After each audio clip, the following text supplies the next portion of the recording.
It was hot and muggy at round 3 Orlando, but the action was even more intense. Christoph Blues nearly gets his first win in Formula Drift history.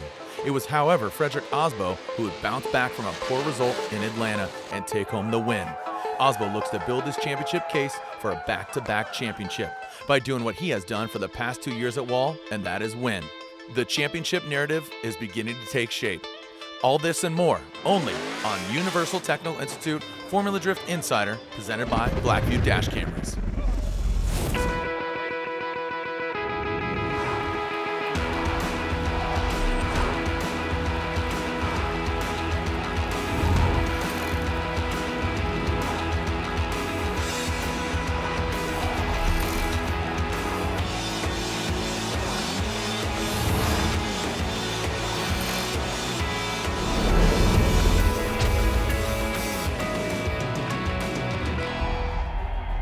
Formula Drift at Orlando once again gave us a glimmer of just how good and deep the roster of international drivers are within the series. Christoph Blues from Latvia drove an incredible event, finishing in second place. The Dominican Republic driver of Jonathan Castro beating Von Gittin Jr. in the round of 16, and Frederick Osbo redeemed himself by overcoming a poor result in Atlanta as he took the win. Last event in Florida was just brutal for man, machine, everybody out there. It's 140 degrees-ish inside the car, 95 degrees, 100% humidity. I mean, just nuts. So top 16 against Jonathan Castro. My first lead run was pretty flawless. I literally did exactly what I did in qualifying. I think I drove it a little bit too hard and used my tires up more than I could afford in that one run. Couldn't get the car come off the bank. And once I finally got it reeled in to drive it off the bank, I had given him a pretty large gap. And you know, that was all she wrote. You know, everybody that weekend struggling with tire wear, and I think I got a little bit too excited on my lead run, drove it a little bit too hard, and essentially gave it away. So that ended our weekend a little early, 9th overall. Left Orlando, second in points, 12 down from Osbo. But you know, it's still early in the season, and happy to be here in Jersey. The last round for me was good and bad. You know, I think we showed that we're there, we're competitive, and that our car can run with everybody, and had some really good battles, had some close ones, had a ton of one more times. I think I had a total of 5 one more times at Orlando. But that's drifting. You know, you're gonna get these times where it just doesn't go your way, and it's discouraging at the time, but you know, 5-10 minutes after I get out of the car, it's like, you know what, that's how it goes, and you have to kind of suck it up. But I think in general, you know, we made it to the Final Four, which is really good for our program, and finished 4th, right off the podium.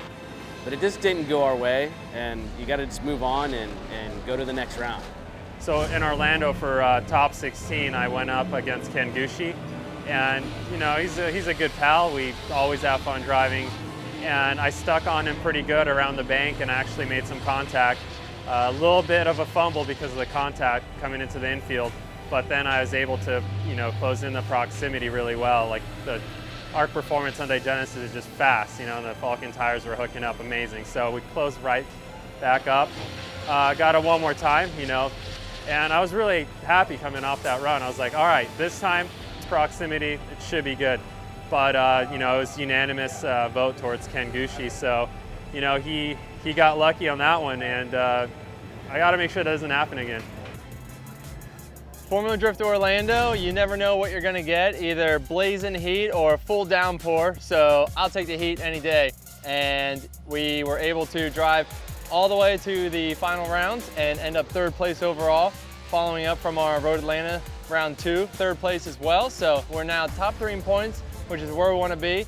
And now with 5 rounds left to go, we have plenty of room to jump up in the championship. Honestly, I never expected to do that well in Florida. We knew that track doesn't really suit our car that well. And you know, we went up against some of the fastest cars. Andy Gray, Kenny Moe, and Chris Steps in the finals, but they ended up taking themselves out. Going into the finals in Orlando, we were facing Christoph Blues. He's from Europe as well. He has a lightning fast car, and he was on my door the entire lead run. And then going into the chase, I knew this would be hard. And he took off on me. absolutely smoked me out, and then he half spun on the second inner clip. Smashed into him, took out his oil tank, and we knew right there and then that little mistake would cost him the win. Still a great showing for him, getting on the podium, really stoked for Kristaps, but you know, it's not how we want to move on, but we'll take it. Formula Drift on CBS Sports Network is being brought to you by Universal Technical Institute, chosen by industry, ready to work. By Blackview, over the cloud. And by Hankook Tire, driving emotion. Wall Stadium, an unforgiving track, but some drivers seem to have it dialed. Can Frederick Osbo's momentum get him the victory here in the Garden State? We won New Jersey the last couple of years, and one of them was in dry weather. The second year was in wet weather. We feel like we have a good strategy and a good game plan for New Jersey. What we're going to do is go out there, try and put down good lead runs like we always try and aim for. We're going to try and pick up some speed. We have some mechanical things we can do with the car, trying to plant those tires even harder to the ground, and hopefully that's going to allow us to hang with the best of them. Yeah, you know, last year's winner here in Jersey was Frederick Osbo. You know, dude was on fire, obviously won the championship. But it's a new year, looking like we're gonna have beautiful weather. And, you know, this track is pretty challenging. So, you know, the way to win here is gonna be dial your car the best you can for the bank, but make sure you get that speed in the infield. And it's a delicate balance. The more experienced teams that understand setups and making those minute adjustments are the ones that usually, you know, are the ones to beat out here. And, you know, I personally feel amazing, and I'm really looking forward to battling out here. You know, for me, I get a tons of friends and family out here. You know, I started drifting literally 30 minutes down the street here. So, you know, I'm pumped to be here and feeling really good.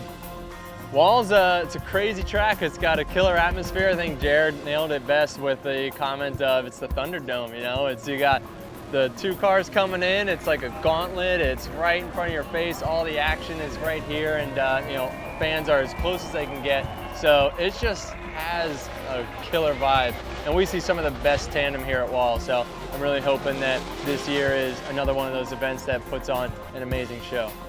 To do well here, it's going to require not only like a good chase run, but I feel like what the judges are expecting out of us, and a lot of emphasis this season, is the lead run's got to be damn near perfect. You know, you got to have a really good qualifying style, you know, lead run. You can't make mistakes. You can't go shallow. I feel like that's kind of the trend this season so far, and I hope I'm right. So that's what I predict is going to take to win out here. What it's going to take going to head-to-head and winning those battles is what I would think would be proximity, you know, but there's been a couple of rounds where that wasn't necessarily the case. You know, I think consistency, going off the judging in qualifying, I think consistency and hitting your marks and having car placement is going to be ideal. But proximity is always a factor. You know, you got to be on people's doors. You got to be aggressive. And it's when the competition starts, everyone, you know, turns it up from a 7 to a 10. With New Jersey being the halfway point of the Formula Drift Championship, every point in victory counts, especially advancing out of the 32 into the top 16. Went out against Pat Mordaunt, and we knew he had been putting on great runs out here, so we had to bring it. He chased super close, had an advantage going into the second run, ended up crashing and taking himself out. Just had a battle with Moore. You know, he's a rookie this year in pro. He's been murdering it, and it was a good battle. Did a really good job, ran a good line, but our Mustang is just on rails, super fast, so I was able to be right there with him the whole time. And moving on to the top 16, and just pumped, you know, just trying to carry this momentum that we've been having. On our lead run against Jeff Jones, we're a nice high wide on the bank, transfer down, come into outer zone 2, the lower bank, and he got a little behind and kind of came across on the inside and got into our front tire. He debeated his front tire and threw our alignment off a little bit, and he had a couple small corrections. We're staying nice and close with him and took the overall win. Just finished top 32 with Forrest Wang. That was a crazy battle. I've never seen a car change its speed so much when following, you know, Forrest. I don't know if he was left foot braking, but the judges were pretty clear, you know, that they didn't want to see left foot braking. But however he did it, he made his car really slow. So it was unbelievably hard to follow him, which made my follow really sloppy. So they call it one more time. We go again. Except on that one, his lead, he was way faster. You know, it was hard to close up the gap, whereas before I was trying to stop from running him over. So that's what's kind of interesting. Pretty pissed. You know, I feel like my theme of my season is just one more times until I make a mistake. But still having a good year so far. But getting knocked out here is going to really hurt us in points. Case in point, every tire burning moment counts. Next up, top 16. Formula Drift on CBS Sports Network is being brought to you by Nexen Tire. Driving tomorrow. By FormulaD.com. For merchandise, tickets, and series information, head to FormulaD.com. And by the U.S. Air Force. Aim high. Welcome back to Wall Stadium, New Jersey. Round 4 of the Formula Drift Championship. The top 16 is upon us. And first on deck, 2011 champion Dai Yoshihara. Ever since I know I'm going up against Tony, I know he's gonna be a fast guy, so I have to really focus on start and, you know, not gonna left out when I follow him. Yeah, still did my best, so, you know, there's no regret. But of course, you know, I qualified first place, so, you know, it was a great chance for me to win this event. Feel like, you know, I would ruin it, but it was a great experience. So hopefully this experience gonna teach me stuff, and I can reward it for next round. Yeah, myself and Dai just had a pretty insane battle. We were both 100% committed and we were door to door, so it was badass and definitely a good, enjoyable run. Just had a battle with Christoph Blues, and coming out of the bank on my lead run, as soon as I was coming out off the bank, just felt this boom, and tried to correct, kind of came a little bit loose. My tire was fully out of air and debeaded when we came down, and I straightened up and finished the run on 3 wheels. You know, he had a good car. He's had a great drive this weekend, but unfortunately hit me and arguably maybe threw it away. You know, you never like winning like that. You want to battle hard, but we take it any way we can, and we're moving on. The goal was to put down a great qualifying run for my lead, and we got to do that. I think we got a lot of advantage from that run going into the chase. And I tried to chase him close. Unfortunately, I hit the inner clip coming down from the bank. Big deduction there, but we still take it. Man, I just knew that I had to drive my hardest, my best, because Odie has been killing it. He obviously did really well, qualified second, right up there with Dai. I knew I had to lay it down, and we did just that. So, yeah, we're feeling good. I mean, Achilles are giving us tons of grip and all the speed we need to be on people's doors, so we're feeling good out here. In an event with some of the best battles Formula Drift has ever seen, one battle overshadowed them all, between Chris Forsberg and Forrest Wang.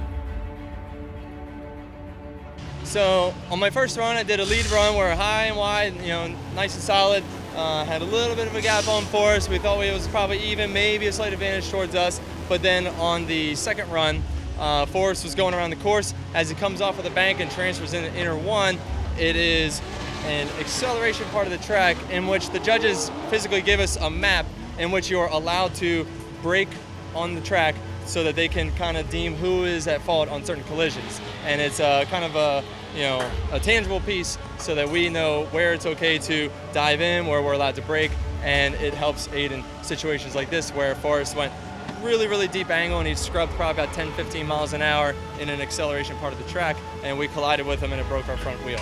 So yeah, we're moving on to the grade 8. I'm sure the guys will get this car fixed 100%. Just finished top 16 battle against Chris Forsberg, and I'm kind of bummed about the results because I've been doing the same thing I did all throughout qualifying competition. I did it against Tyler one more times, and they deemed me at fault for throwing too much angle coming off of the bank. And I don't know if Chris Forsberg was blinded by the smoke, but it really looked like he just drove straight into me and T-boned me. And I was coming out of the angle and I was getting ready to flick back, and they gave him the win because they said I was at fault, which I really don't agree with, and I don't think 90% of the fans or the other teams agree with it either. You know, from here, we'll just try to straighten up the car. It's got some pretty good damage, and you know, we'll be back from Montreal, and you know, we'll get after it again. You know, kind of like feeling bummed. You know, I really feel like it was premeditated. I feel like he punched the throttle and hit me on purpose just because he knew he was going to get that call. It's a bummer because I really feel like I should have taken home that win.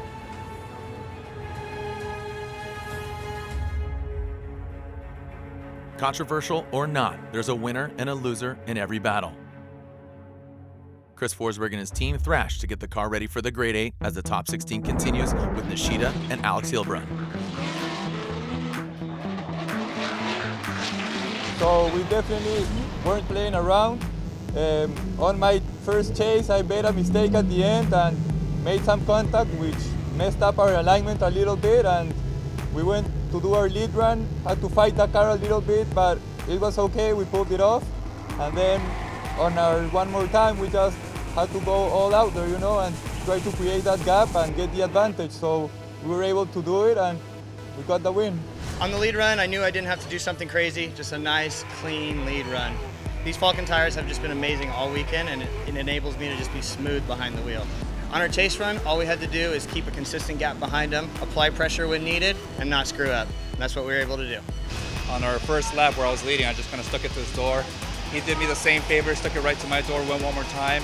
And on the one more time run, I just got even closer, just kind of risked it all. Really had nothing to lose at that point. So I think I edged him on the proximity and took the win, so we're going to the Grade 8. I just made a stupid mistake. Couldn't see through the smoke, got lost, couldn't see my, couldn't see my transition point, ended up taking out a clip pretty bad, and that's essentially why he got the win. Least amount of mistakes out there is really the winner at this point. The smoke's so thick, but I can't say enough about the Nameless Performance team. Everybody's really been working hard. The car is absolutely at its peak, the best it's ever been for me to drive it, and this top 16 stuff is getting pretty old for me. So we're looking to light a fire under our ass. I think this just did it, and we'll come out to Montreal swinging for a win. Formula Drift on CBS Sports Network is being brought to you by Universal Technical Institute, chosen by industry, ready to work. By FormulaD.com. For merchandise, tickets, and series information, head to FormulaD.com. By Nitto Tire, fueled by enthusiasts. And by Blackview, over the cloud. Welcome back to New Jersey and the Grade 8. We start things off with the driver from Lima, Peru. That run with Carney was really tough. He's super fast, so I was trying to hang in behind him, and then coming off the bank, he broke his power steering rack, so that was it for him, and we took the win. Just went against Frederick Osbo, and just stayed focused on hitting my marks. Lead run, just went as hard as I possibly could, and then chase run, just put it through his door. He put down a stellar lead run. I had a couple mistakes behind him. Then I put down a decent qualifying run, and he fell a little bit behind. But JR takes it, moves on. We're out, but looking forward to Montreal. Automatic third place right now, so but we want that win. We're going to put it all on the line right now. Yeah, we had a great lead run. We went nice and high on the bank, did our full qualifying style run, and he went 4 tires off going into the third outer zone, which gave us a huge advantage on the second run. We still stayed nice and close within a car length and laid on the pressure and took the overall win moving into semifinals. His car was super fast. I mean, his car just blew me right off the straight, and had a hard time keeping up and closing the gap, but he essentially took himself out by spinning right around inside clip 3, and got the win. So I was extremely lucky. Luck is on my side today, and we're going on to the top 4. We kick things off with 12-plus years veterans in the Final Four. Chris Forsberg versus Ken Gucci. So yeah, we had Gucci in the semifinals. He was a little low on the bank. We were running nice high and wide, and as we transferred off of the bank, our rear end, I guess, hit his front end, and he was too close and didn't back off, and it spun him out, and he went spinning into the infield. We completed our run. We got our score. He got a 0. On the next run, we chased him with great proximity, no major mistakes, and got the win. Last battle, Alex and I went one more time. I knew he's pretty fast out here. We're on the same Nitto tires, and he's quick. So I just focused on my line. That's what the judges asked for. They don't want us running away from each other. They want us run the line. So I stuck it up on the wall on my lead run, touched it just perfect, and just ran a perfect line. And then on my chase run, I stuck with him as hard as I could. He pulled a little bit coming out of outer zone 2. But, the judges stuck to what they asked for, and I definitely had a better line on my run. He was a little shallow here and there, hit a clip. And so they did a good call on that one more time. We're moving on to finals. Gets one of my best friends, Chris Forsberg, and I'm just pumped. 24-plus years of drifting experience. 3 championships between the 2 drivers, 16 cylinders on track, and 2 best of friends going toe-to-toe in what they call their hometown track. We just finished up the finals here, round 4, Formula Drift Wall Speedway, and it was an awesome battle with Vaughn. I can totally trust that guy to put that car in the right places, not play any games. The whole time when I was pulling up to the line, I was like, you know, it's Vaughn, just stick it in there, just stick it in there. And got a little too close. As we were coming through inner clip 2, I made a little bit of contact with his tire, so we went tire to tire, bent my tire out a little bit, and as I finish off the course, we called our 5 to make sure the car is 100% for the last run, and you know, we put down a killer lead run. He was right on our door, so my small mistake was enough to give him the win. The way that it ended, battling out with Forsberg, obviously, you know, him and I battled in Atlanta in 2004, and you know, we've become best friends through drifting. You know, we met about 30 miles from here, so to end the night here on the top of the podium with him next to me in a hard battle, like you don't write things like that. So I'm just so ecstatic and appreciative, and man, that was an absolute blast. This event was insane. These drivers are nuts, and yeah, I don't know what to say. We just concluded halfway through the season, and you know, the finals kind of showed kind of the level of driving that we're all at. You know, the battle's tight, and the last 4 rounds of the championship it's gonna be crazy. At the end of the 4th round, you know, where we are now, the narrative is going to start to be established, where we're at in the championship. And I think you can honestly say it's a 3-man fight right now. It's Vaughn Gittin Jr., Chris Forsberg, and Frederick Osbo. As we go into round 5 in Montreal, we'll start to see whether or not that narrative will stick or if something will change. The championship is officially at the halfway point. Please join us on the next installment of UTI Formula Drift Insider presented by Blackview Dash Cameras as we head north of the border to Montreal, Canada. In association with Formula Drift, this has been a presentation of CBS Sports Network, the 24-hour home of CBS Sports.